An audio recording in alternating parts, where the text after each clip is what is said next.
Children who are being child trafficked, like me, we facing a really huge legal problem, and that is the stolen of our identity. My identity have been stolen from me in 1984, and through an illegal adoption. When you are somebody's child and you are a victim of child traffic within 6 years, you are by law, you are deceased because they cannot find you after 6 years. Within the 6 years, they cannot find you, then you are deceased. And what happened is that when they find you back, they don't know how to make you alive again in the system. It's a very difficult thing, international. It's a huge problem right now.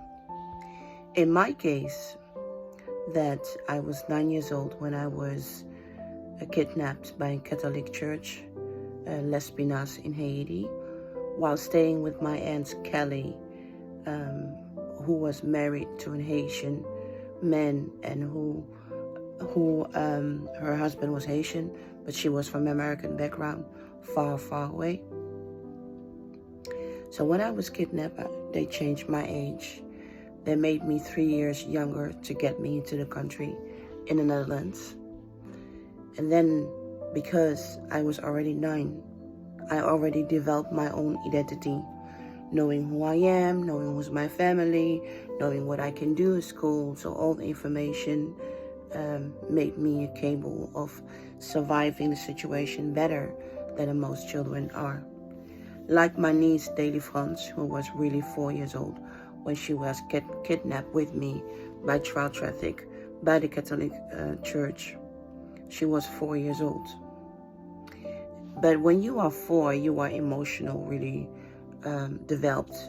You know your father, you know your mother, you start to know who you are.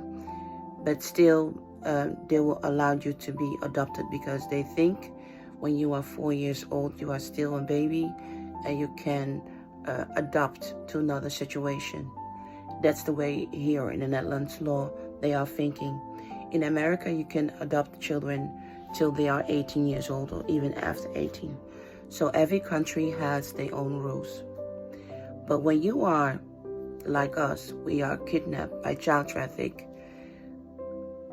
we are losing our identity, our family rights. In my situation, because I had a very famous father, they forced my papers worse than they did to other children. So they make up names that I don't know. I don't know how it goes with other children, but I think other children, they do it differently. But in my situation, they changed my age with 3 years younger, and they changed my background. They put names that I don't know. And I was 9 years old, so it was quite an abuse that they did to me in my identity. I know that it's very crazy for people to saying that Michael Jackson is my father, the king of pop, the biggest artist in the world. It's normal that people are responding that way because Michael Jackson and the Jackson family never confirmed Michael Jackson became a father at 17.